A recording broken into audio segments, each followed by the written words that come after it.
പാർക്കുട്ടി മീഡിയയിലേക്ക് ഏവർക്കും സസ്നേഹ സ്വാഗതം ആശംസിച്ചുകൊണ്ട് ഇന്നത്തെ സൂര്യ നമസ്കാരത്തിന്റെ 9ാമത്തെ സ്റ്റെപ്പിൽ നിന്നും 10ാമത്തെ സ്റ്റെപ്പിലേക്ക് നമ്മൾ കടക്കുന്നു. 10ാമത്തെ സ്റ്റെപ്പ് ഇതാണ്.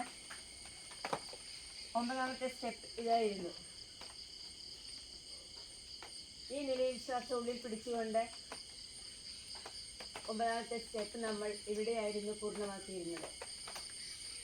ഈ 10ാമത്തെ സ്റ്റെപ്പിലേക്ക് കടക്കുമ്പോൾ കൈകൾ രണ്ടും ഉറപ്പിച്ച്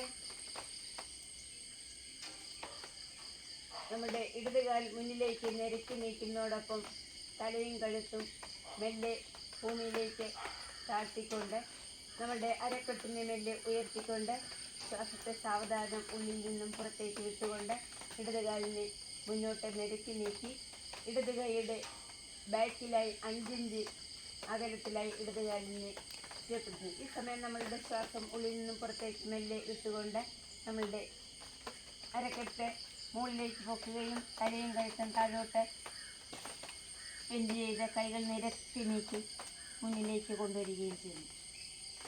ഈ സമയം നമ്മളുടെ കാലുകളുടെ മുട്ടുകൾക്ക് യാതൊരു വിധത്തിലെ ചലനങ്ങളോ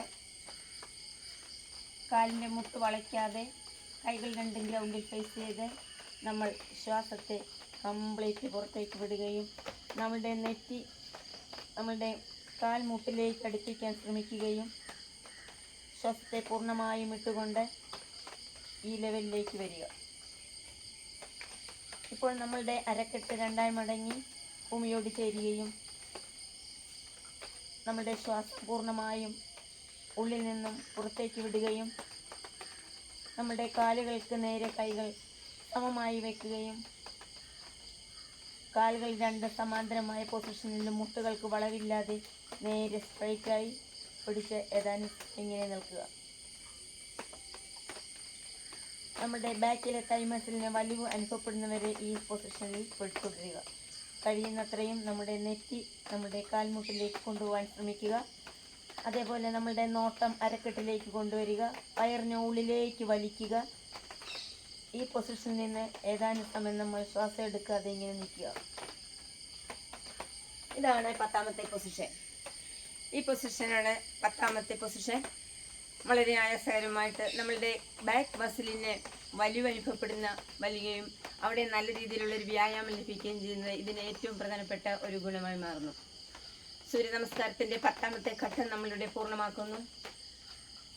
വളരെ കൈകൾക്കും കാലുകൾക്കും നമ്മുടെ ശരീരഭാഗങ്ങൾക്കും തോളിനും കഴുത്തിനും തലയ്ക്കും നട്ടെല്ലിനും വളരെ ആയാസകരമായ ഒരു പ്രവർത്തനം നമ്മുടെ ശരീരത്തിലേക്ക് കടന്നു വരികയും കാലിൻ്റെ തൈമസിലിൻ്റെ ബാക്ക് ഭാഗത്ത് നല്ല രീതിയിലുള്ള വലിവനുഭവപ്പെടുകയും അവിടെ നന്നായ ഒരു വ്യായാമം ലഭിക്കുകയും ചെയ്യുന്നു. ഇത് കാലിൻ്റെ മടക്കിനെയും കാലുകളുടെ ഹീലിലേക്കുള്ള ഞരമ്പുകളെയും വളരെയേറെ പ്രാധാന്യത്തിലേക്ക് നയിക്കുന്നു. നമ്മുടെ കാലുകൾക്ക് നല്ല രീതിയിലുള്ളൊരു ചലനശേഷിയും നന്നായി കാൽ മടക്കുവാനും പ്രവർത്തിക്കുവാനും കാലിനെ ഏത് രീതിയിലേക്ക് ചലിപ്പിക്കുവാനുള്ള ഒരു പ്രേരണ നമ്മളുടെ സിരകളിൽ നമ്മളുടെ ഞരമ്പുകൾക്ക് പ്രാധാന്യം നൽകുന്നു. കൈകൾക്ക് നല്ല ബലവും കഴുത്തിന് ആയാസകരമായ നല്ല പ്രവർത്തന ശൈലിയും തോളുകൾക്ക് നല്ല രീതിയിൽ ഒരു ഉന്മേഷവും നമ്മളുടെ നട്ടെല്ല് പൂർവാധികം വഴക്കത്തോടുകൂടി നമ്മളെ നയിക്കുന്നതിനുള്ളൊരു പ്രേരണയും നമ്മുടെ ശരീരം ഉൾക്കൊള്ളുന്നു. ഇതാണ് 10ാമത്തെ സ്റ്റേജ്.